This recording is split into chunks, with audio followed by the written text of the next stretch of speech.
Hello everybody, how are you doing today? Today we're going to talk about making the basics of a third-person game using Unreal Engine version 4.15. So this tutorial is for the very basics of a third-person game. And by the end of this tutorial, you should have something along the lines of this. You'll have a character and he can move and jump. All the fun stuff. So let's get started, no? So in order to get started, of course, you need Unreal Engine. And to do that, you can go to unrealengine.com, hit that download button. But one thing to note here is that you will have to make an account. It doesn't take that long, so you won't have to wait very long for you to start making your very own games. And another thing to note here is, before we get started in this tutorial, you will need to download this third-person fbx.zip folder, which you can get at wiki.unrealengine.com/file :third-person_fbx.zip. I'll put a link in the description for you to download, but this will contain all of our assets, including animation, skeleton for us to work with in our tutorial. And once you have it and unzip it, it should look a little something like this. Once you've downloaded the Epic Games Launcher and installed the Unreal Engine, we can open it, and this is what you should have. There's a community tab where you can learn about other people's projects and what's going on in the community. They also have a bunch of handy tutorials if you choose to continue working with Unreal Engine. And there's also a marketplace if you don't want to start from scratch. You don't want to create your own model from scratch. You can just buy one here, or you want different textures, or maybe some level somebody created. Use it for your own game. You can find that here. You can buy it here and use it for your own game. So let's launch Unreal Engine. Here we have two different tabs. We have the Projects tab and we have New Project. Projects is where all your current projects are. Everything that you've worked on should appear on here. Everything that's on your computer should be here. So we go to the New Project tab. In the New Project, we have two options. We can make a Blueprint project or a C++ project. For the purposes of this tutorial, we'll just be using Blueprint. So if you don't have a whole lot of programming experience, you don't need to worry about knowing C++.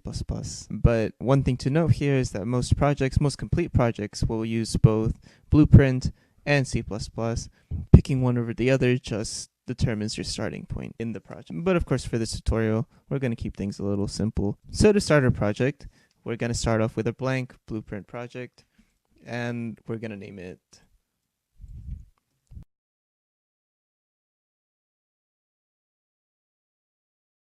Third Person Tutorial. Also, make sure you have no spaces in your name, or else Unreal Engine will not let you create a project. Here we are. This is the Unreal Engine editor. Here we have our viewport. Here we have a whole lot of different assets we can bring in. Here are our current assets in the game world. And down here is our content. This is where we can import things and drag them onto to add them to the game world. So Unreal Engine starts you off with this table and two chairs. This is nice. But if we want to look around, we can do that by pressing the right mouse button and just dragging it. If you want to move around, you can use the WASD keys, and you can look around. There's nothing much right now, but hopefully we can change that. We'll be adding our character here eventually. All right. So first, let's get a little organized. Right-click on the content browser, blank space in the content browser.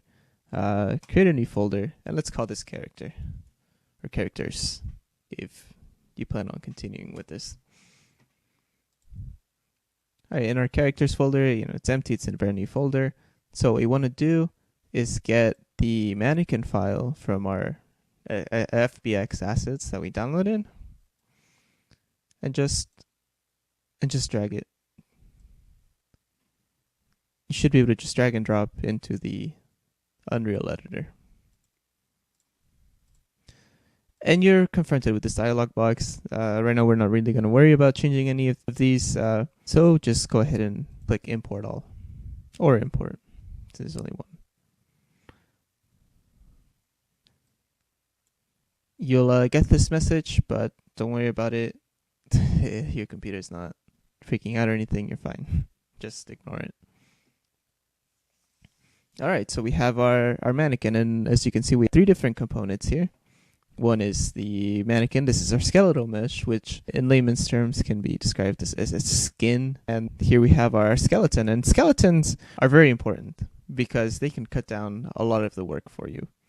Skeletons are essentially how we share animations in Unreal. You can animate a skeleton, and you can change the skeletal mesh. And what's cool about a skeleton is we can add limbs, we can add, let's say, a ponytail or a sword or anything like that. However, as long as we're not adding any more joints. If we add more joints in between already existing joints, the animations won't carry over, they won't work. So we have our characters. Let's import some more stuff. Let's over here, right click on the content folder, create new folder, and let's call this animations.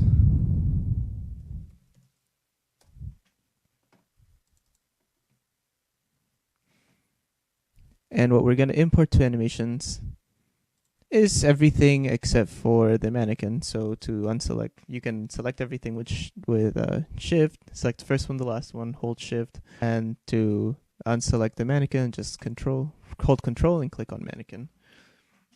Now we have everything else selected. We can just drag that onto the to the Unreal editor as we did before.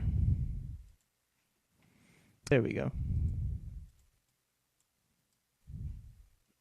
All right, here we are going to do something a little different. When importing the animations, we do need to attach it to a skeleton, and that was in our characters that we imported just now. So we select SK mannequin skeleton under skeleton here. And then we can go ahead and import all.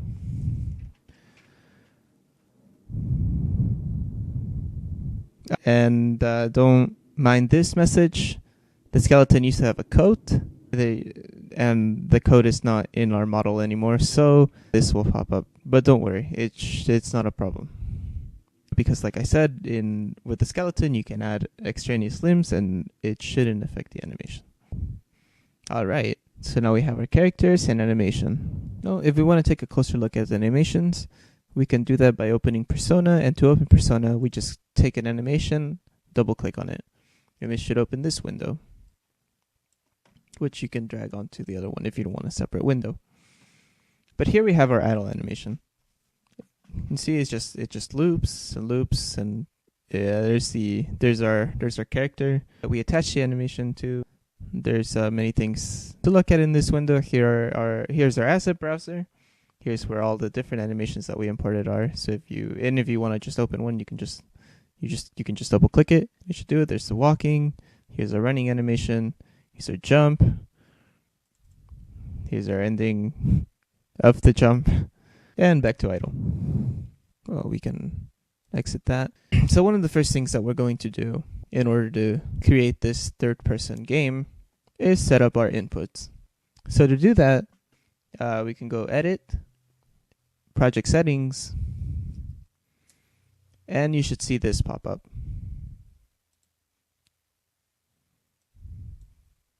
So here we can look at a lot of different things we can change around for our project, but right now we're just going to focus on input. And this is where we're going to set our controls, whether it's mouse and keyboard or controller. This is where the magic is set up. We'll come back to this later. This isn't the only thing that we'll do with input, and you'll see why.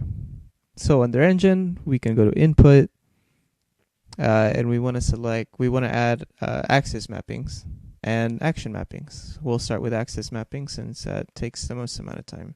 So to add axis mappings, we press on this little plus sign here. We can extend that. Here we're gonna name this. We can make this. We can name this move forward.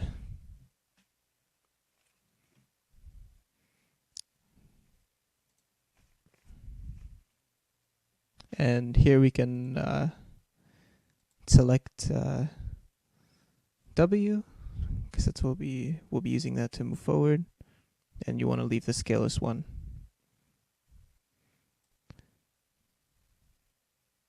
And if we want to make it work with a gamepad,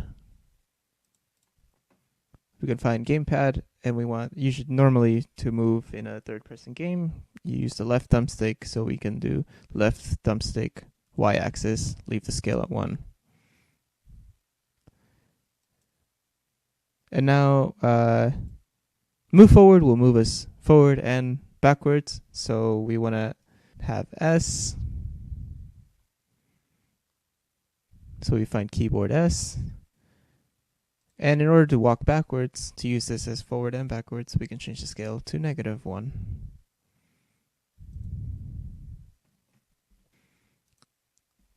We can call, so then we create a new axis mapping called move right.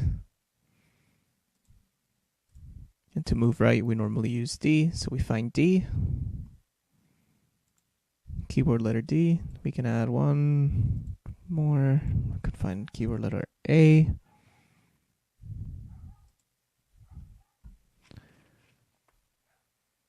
Yeah, this will be used for our strafe. And of course, before I forget, this needs to be a -1. And of course, to make this work with the controller, we can add one more. Find gamepad left, but instead of the y-axis, we'll do the x-axis. And this will move us left and right. So we have forward, move right, and these will move us up, down, left, right. So now we need to add our camera controls, and this is relatively simple. To do this, we can name this, we can just name this turn right.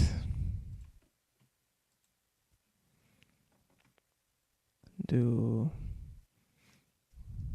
can look up mouse X, and we can make another one called look up. Set that to mouse Y.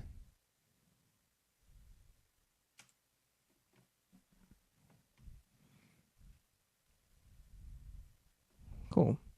So now that we have our axis mappings, we can create our action mappings. And action mappings are like, if you want to jump, like the spacebar. So we can call this jump for simplicity's sake. Bring down this dialog box. Look up spacebar. So if you notice here, there's a couple blank boxes, and these are for if you want to, let's say if you only want the person to be able to jump, the player to be able to jump if they're holding Shift, Control, Alt, or Command, and then press the spacebar, then you would check one of these. But we're not gonna mess with these because we don't want the player to hold any of these before they can jump. And let's just set that up for the controller really quick. And normally we jump with the A button or the X if you play on PlayStation. But it's the bottom button. So we look for gamepad, face button bottom, and that should set up our jump with the controller. One thing to note here is that we can exit now, and all these settings are saved automatically. They're saved to default input.ini, which you can go in and you can export and import if you have different configuration files or one that you already created before that you want to transfer to this project. But there's no save button or anything. You can just exit, and all our changes will be saved automatically. But next, we need to talk about blend space. And blend space is, in simple terms, it's a way to blend between multiple looping animations based on a property value. So, for example, speed. Speed is the property value. If speed is at 0, the idle animation is playing. But as the speed increases, he starts walking. And if it increases more, he starts running. And that is the basic idea of a blend space, is that as the speed increases, the animations transition from one to the other. In order to do that, we can go to our animations folder, right click, go to animation, and select blend space. However, okay, so there's two different kind of blend spaces here. There's blend space and there's blend space one dimension. We're going to be working with the one dimensional blend space. The two dimensional blend space is used for if you want multiple things to affect what triggers an animation. For example, like how we were talking about speed, if you want speed and direction to affect what animation plays next, we would use a two-dimensional blend space. But for now, we're just going to keep things simple. So, of course, we need to pick a skeleton when creating a blend space, and we're going to pick the only one that we have right now. And we can name this Idle, Walk, Run. Since these are the three animations that we'll be blending, that we'll create a blend space for. So we can double click on it and it'll open up Persona. And there's skeleton mesh and animation tabs, and you can switch between the three. But we're going to be working in animation for this blend space. Down here, if you notice, this is our timeline. This will show us the animation at different speeds. Or when we create our speed parameter, this will show us how it's blended together, how it looks. To get started to create our speed parameter, we can go to axis settings. Let's name this speed so that we know that we're talking about speed. And having played around with these animations, the fastest he should be able to run is 375, and so it looks relatively nice. You can pick any value, but some will look better at a certain speed. And if you notice, what's cool about this is that our graph here updates automatically. So we have a minimum axis value of 0, our maximum axis value, which we changed to 375, and we know that it's, we're talking about speed. And creating the blend space becomes, thanks to Unreal Engine's tools, it becomes relatively simple. We can let's start with our idle. And idle is, we're not moving at all, so our speed is 0. We can just go to the asset browser, click, drag, and drop it on there on 0. And now, as speed increases, we want to start walking. So we can click, drag from the asset browser or walking animation, and maybe let's drop it on the first tick. So now what we have so far, if you press shift and left click on this little green dot, you can change the value of speed. So here we're at 0, he's not moving, he's idling, and we can slowly bring it up and he'll start walking. Pretty nifty. But we're not done yet, he gets faster and faster. We want him to start running. So maybe let's move that maybe around the third mark here. And we can drag it, we can check how he's gonna run. And the faster he goes, the faster he'll run, and the slower he'll start walking until he's idling. Alright, and that creates our blend space. Once we have our blend space, don't forget to save. Always remember to save constantly in Unreal. It sucks to lose your work if something goes wrong. Well, we can exit that now. Here's our idle, walk, run blend space. And now we're going to bring our animations together. So we can right click on here. We want to go to animation again, and we want to select animation blueprint. So here we have a couple of things that we can do, like if you want to animate vehicles or tutorials, but we're going to stick with animation instance. So we select animation instance, select our skeleton, hit OK, and we can name this character animation BP for blueprint. So now what we do with this, we can double click on that and it should open a graph, an animation graph. And this is where we will organize our animations, what order they will play in, when they will play. Here we have two different things. We have an animation graph and an event graph. An event graph is going to, essentially we're going to update all of the variables that we will create in the animation graph. And the animation graph will determine the order in which some of the animations are played and set some of those conditions.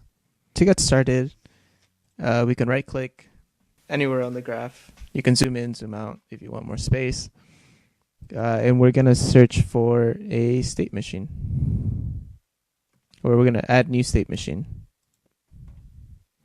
And we're going to connect this little guy to this other little guy. And we can name the state machine locomotion. You know, to show that it's, so that we know that it's for our movement. If you double click on that, it should take you to this page, this other graph, and you can move between graphs up here. There's a hierarchy here, and you can move in and out of the different nodes. When you're in this window, after coming from locomotion, we have this entry.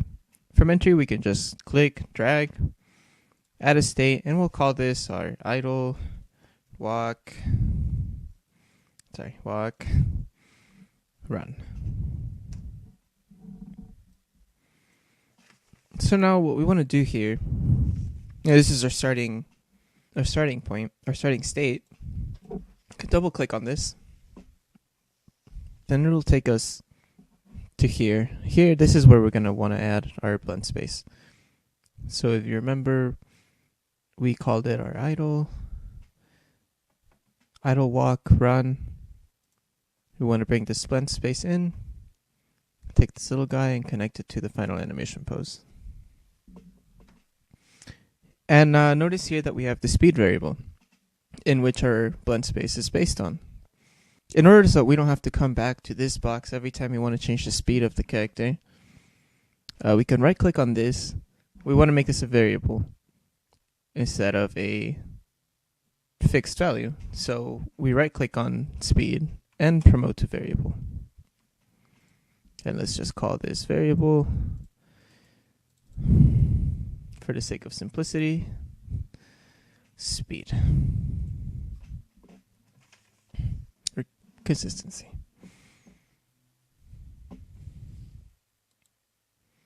So now that we have our starting state, we can come back up to locomotion, to our state machine, and we can add an arrow from here, add a new state. We'll call this jump. Right? So no matter if you're standing still, walking, or running, you should be able to jump.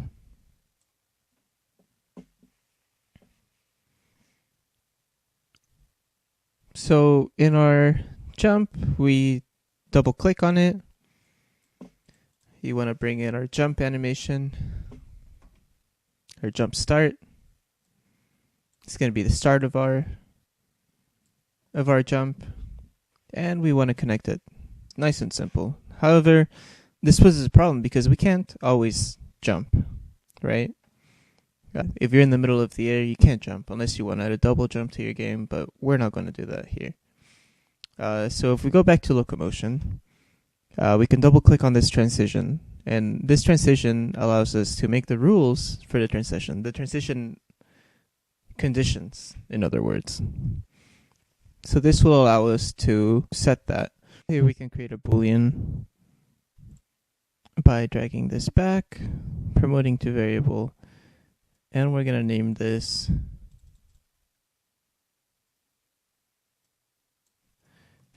is underscore in underscore air.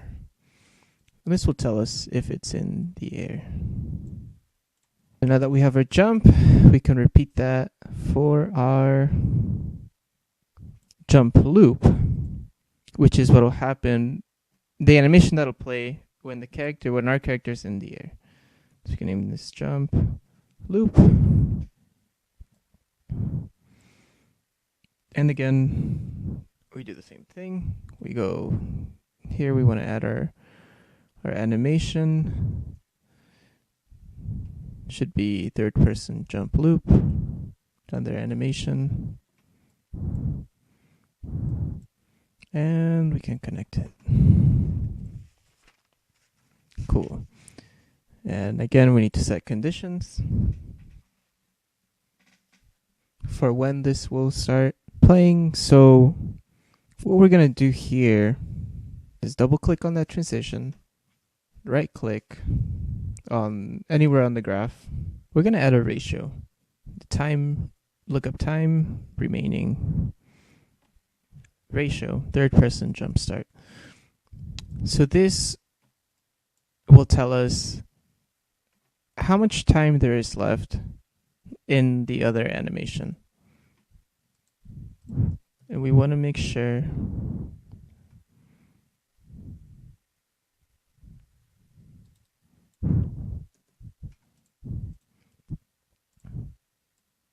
that it is less than 0.1. So this tells us if there's 10% of the previous animation left to play, then it will start to play our jump loop.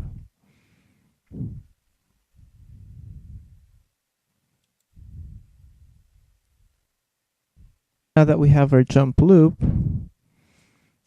we can make our jump end. We can add a state. This will be the end of our jump. Again, double click on that.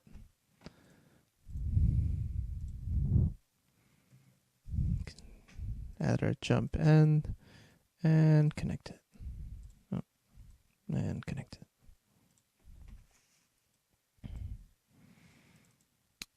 And between our jump loop and our jump end, what's going to cause it to play the jump end is, of course, if it is not in the air.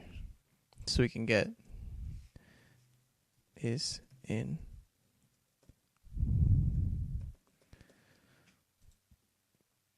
We can drag it from our variables, get it, to not, and connect it.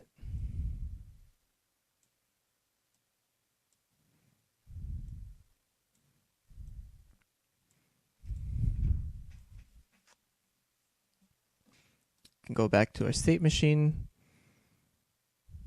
connect jump end to the idle so that when he's done jumping, he'll go back to being idle, walking or running.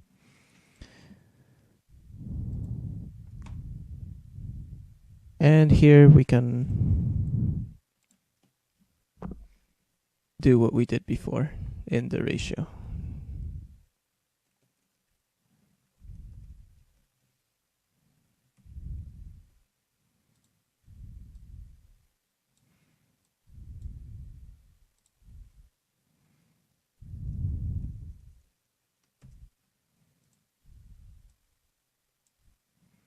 And we're going to set this to 0.1 again.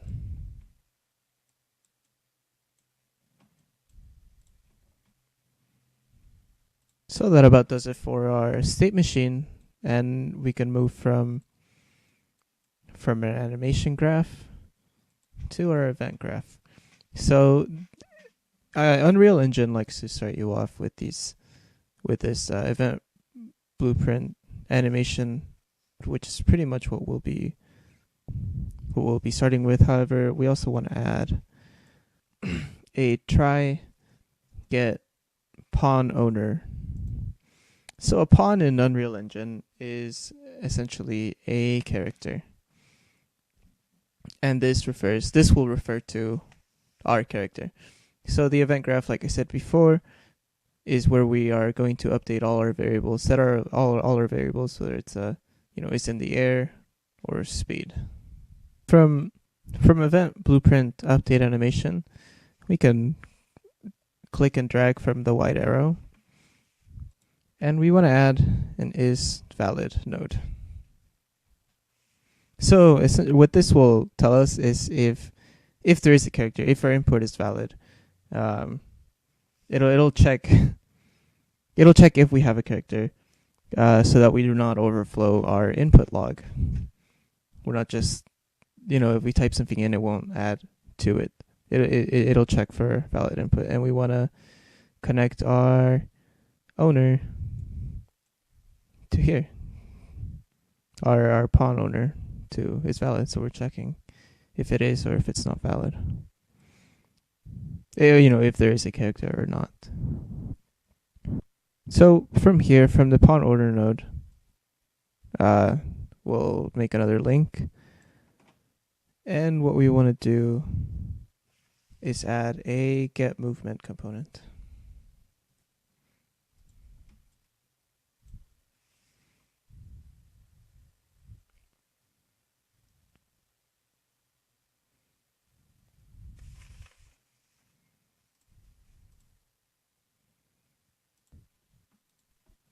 So from our isValid node, we want to be able to set our two variables that from before, speed and to check if it's in the air. So we'll start with the air. So we go to variables, default set is in air. And then from here we can extend this. We can look for our speed variable, set speed. And we'll come back to this in a bit. So going back to try get pawn owner, we take our return value, we click drag, and we want to get its move component. So we can go get move component, give movement component, and attach it. From here, we can check if he's falling using a built-in Unreal function called is falling. And we can use this return value to set this boolean. So now if our character is falling or in the air, it will check this boolean variable.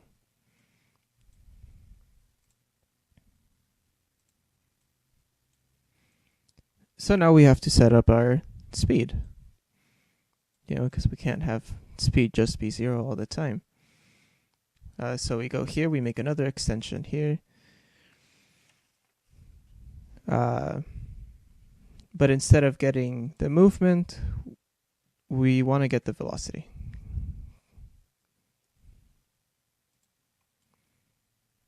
So we can get velocity. And because speed is a scalar value and velocity is a vector, we only care about the vector length of the velocity and not the direction. So we can add another node here. We can get vector length. And from here, that can set our speed variable.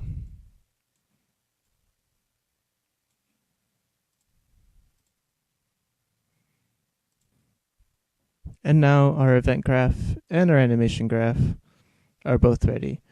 Notice here it says preview out of date, click to recompile. To compile it, we go to the top left, hit compile, we should save, and this should happen in your event graph, meaning that it is working. Now that we have our animation graph and event graph all set, all mapped out, we're ready to create our playable character. So we can exit out of Persona for now. It won't be working in that. For this, so to start making our character, we go to the character folder. We can right click in here, and we're going to want to create a blueprint class. So here we can pick a number of parent classes from an actor, a pawn, and a character. Player controller, game mode, base, actor component, and scene component. We're going to want to go for character. Now, if you were familiar with previous versions of Unreal Engine, you might be tempted to pick a pawn. However, we want to pick character because it has options for us for the movement built in. Character is a pawn, is a child of the pawn class. However, with more features that we can mess around with. So go ahead and select character, and we're gonna name this our character BP or character blueprint. Now we're gonna wanna open it up, and it should take you to here. This is our character blueprint editor, and from here we have this capsule, this cage right here. This is going to be our hitbox. This is how we know. This is what it will allow our character to have collisions. Also, if you notice, we have the viewport, a construction script, and an event graph. However, we're not going to mess with any of those just yet. We're just going to be here on the viewport. So the first thing we're going to want to do is select mesh up here in the upper left corner. And on the right, where it says mesh, we want to select our skeletal mesh. To do that, click on this little menu here and select our mannequin, our skeletal mesh. And now our character should be in the game. Now we can just adjust this so that he can fit in our little cage. Press W. Press E so we can rotate it. And on this, select the blue part and rotate it so that he is facing in the same direction as the arrow. And to make sure you got it right, you can move around just like we did in the beginning in our viewpoint editor, in the main editor. And you can adjust it so that he fits in this little cage. Of course, you can zoom out and zoom in. I'm gonna move him a little bit higher. There we go. If you want to make sure that you've got it correct, you can set this to 90 degrees. And now he's facing the same direction as the arrow.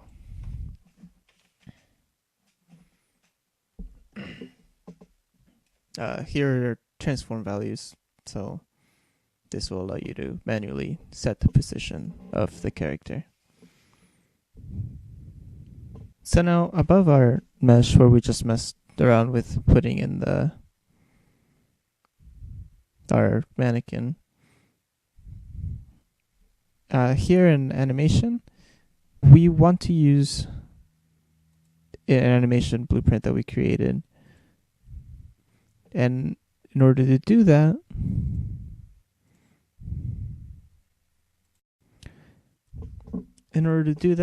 we can go down here to animation class.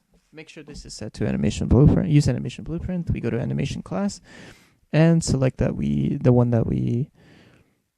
blueprint that we made, which in this case, I believe it was character animation blueprint. If you forgot, you can always go back here, go to animations, check what our animation blueprint was, and it was character animation BP, which is what we have selected. And as you can see, our character should start with this idle animation. He should begin to move. We have one more thing to do here, and that is the camera, to set up the camera.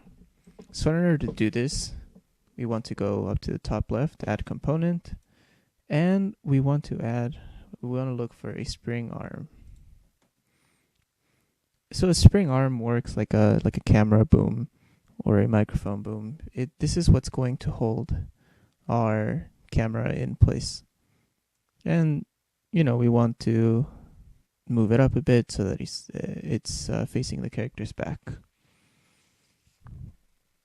So now that we have our spring arm, the next thing we want to do is add the camera. So we go back to add component, look for camera. You add that camera, and you want to make sure that it's under spring arm.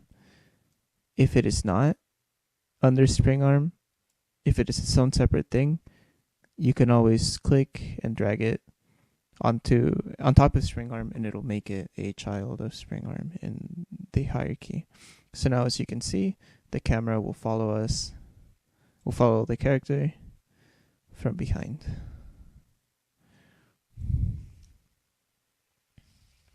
One thing that we do have to change here with the camera, you want to enable this use pawn control rotation. Well, this will enable the character to rotate with the camera. So if we rotate the camera, the character will also rotate. And here on the camera, on the location, make sure that it is set to 0.0 centimeters so that it is in sync with the spring arm. So another thing that we need to change, we need to go under class default, and we need to uncheck this, and it'll become apparent why in just a moment. But it is important that you uncheck this because it overrides another option that we do need. And that option is orient rotation movement. So if we exit class, if we go to character movement and we search rotation,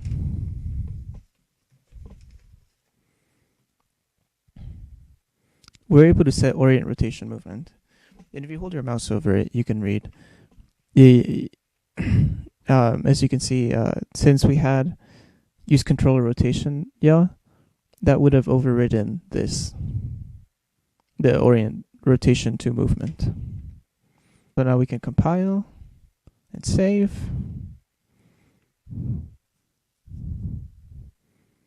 And now we can go to the event. Now we can go to the event graph. So these three are default nodes that Unreal puts for us, but we're not going to be working with these.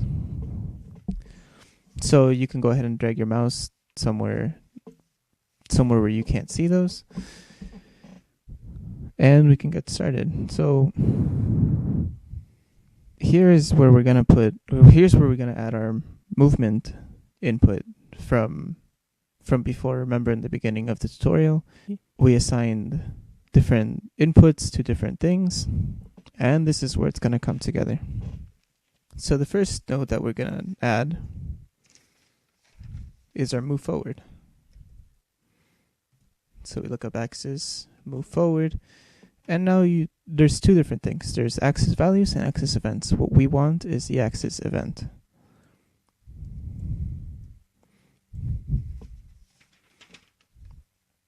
So now we have our input axis, move forward. From here, we want to drag the wire. And we want to add movement input, like so. And we want to connect the axis value to the scale value. This will use our length of movement as our amount to move. This is how Unreal will know how much to move the character when you press W and S. So the next thing we want to do,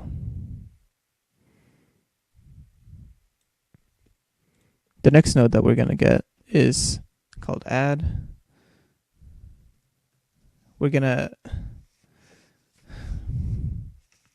The next thing we want to get, control rotation. Like so. this we want to connect to a thing called break rotator, because we only the character to be able to go left and right.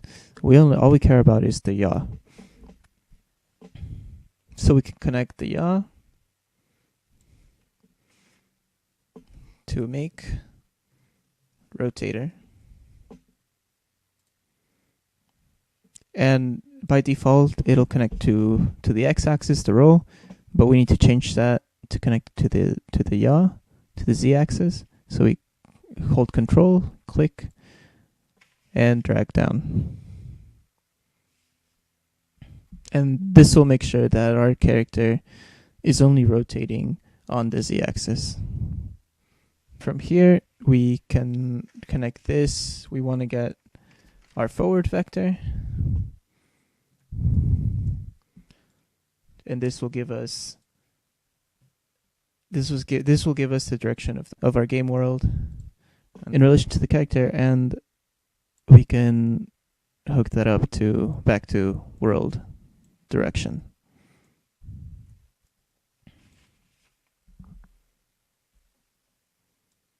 So now we didn't just have a move forward. If you remember, we also had a move right, which controls our lateral movements.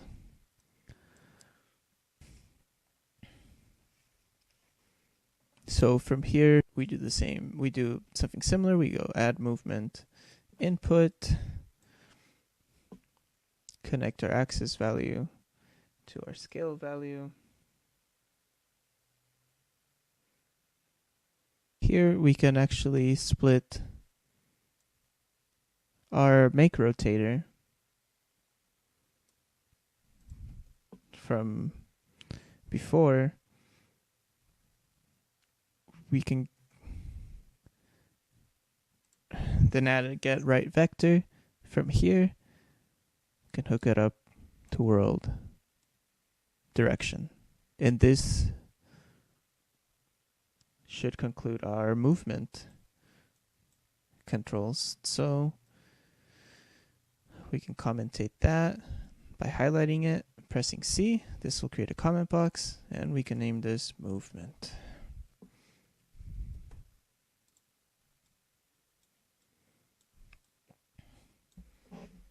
And last but not least, we do have our jump functionality, and we need to be able to move the camera with the mouse.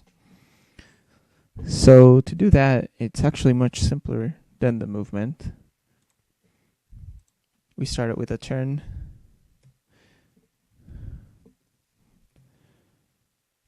Our turn right event node. And here we just add a controller. Add controller yaw input.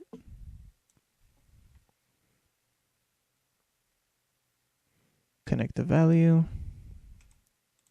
And we do the same for our lookup.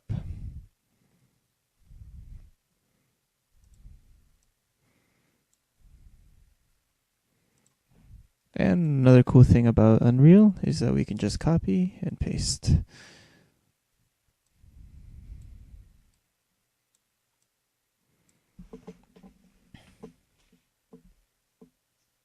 Go ahead and select that. Comment, we'll call this mouse input. Sorry, input. And the last thing we need to do here is add our jump. So to jump, we look up our jump action event, and so we have a couple options here. We can do something when the spacebar is released or when it's pressed. For this, we're going to want for when the spacebar is pressed.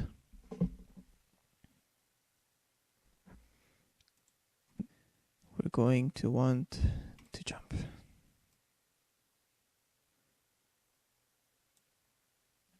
So now, we can comment this. So now we have our jump, our mouse input, and our movement when it's mapped to our character. One thing to note here is that if you're using a controller, we have only set up the left thumbstick. And because we're running out of time, we will not be doing the right thumbstick this time. But make sure to compile and save. And we can exit this box, this window. Alright, so now we have our character, our playable character. However, we need to make a couple of changes to the game world before we're able to test this. Inside of our main editor, in the content browser, you want to right click, select blueprint class, select game mode base, and that should create our little game world. We're going to name it, let's name it My Game.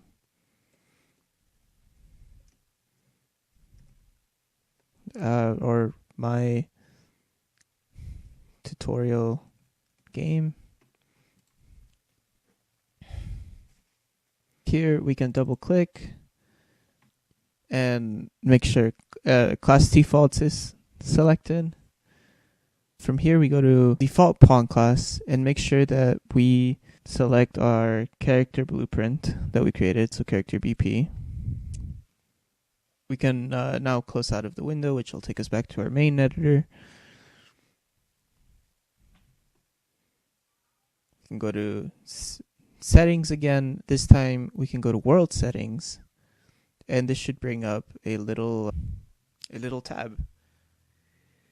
And here what we want to do is change the game mode override to the game mode we just created. So here's game mode override, and we want to change it to the game mode that we just created, My Tutorial Game. And override is the Unreal default. So now we can go back to project settings. Under project, go to maps and modes. Make sure the default game mode is set to the one we just created, My Tutorial Game in this case. And in our little viewport, we can make the ground, by selecting R, we can resize the objects. We can make the ground a little bigger so that we have room to test our character. So you can run around. You can move it, maybe center it. Here. And, well, one thing I forgot to mention is when you make a new Unreal project, it'll place a character start for you, so you don't have to worry about placing it in yourself. You can also move this around if you want. You can move anything in the game world if you want. We can save the current before we play.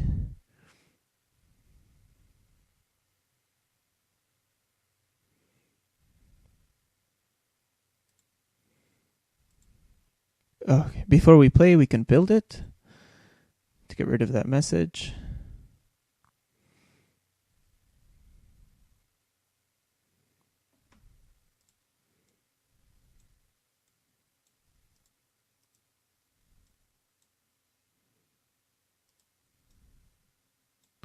And we can hit play. Oh. So our character didn't appear. That's because I forgot to do something. And if we go back to our tutorial game mode, the game mode that we created, always make sure to compile and save. So now when we run it, there's our character. We can move the mouse. We can move our character. He can jump.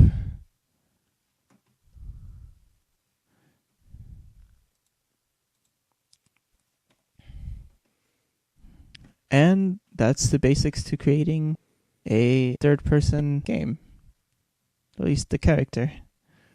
Hope you enjoyed the video. Thank you guys. Have a good day. Bye.